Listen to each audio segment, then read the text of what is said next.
चीनी car brands 2026 Melbourne motor show के शुरुका की तवज्जा का मरकज बन गई। ये नुमाइश इतवार के रोज खत्म हुई। मैं इस वक्त Melbourne convention and exhibition centre में मौजूद हूँ। मेरे पस मंजर में आप देख सकते हैं कि GAC, BYD और चीनी कारसाज कंपनियों की एक बड़ी तादाद इस शो में शिरकत कर रही है। ऑस्ट्रेलिया के अवाम ने इस मौके पर जबरदस्त जोशो खरोश दिखाया है।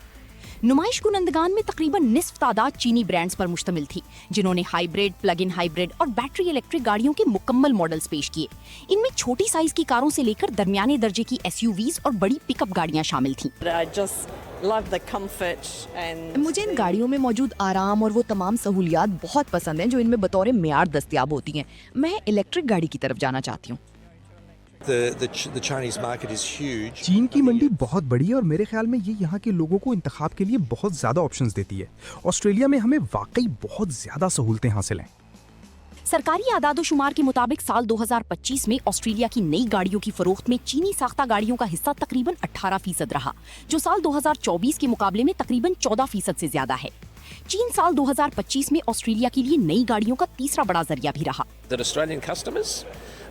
ऑस्ट्रेलिया के सार्फिन नई तवानाई वाली गाड़ियों को वाकई बहुत अच्छे तरीके से कबूल कर रहे हैं। इस तरह ऑस्ट्रेलिया नई तवानाई और नकलो हमल के जदीद निजाम की तरफ मुंतकिल हो रहा है।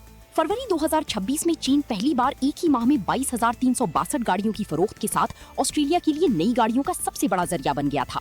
इस तरह चीन ने जापान, थाईलैंड और जनूबी कोरिया को भी पीछे छोड़ दिया।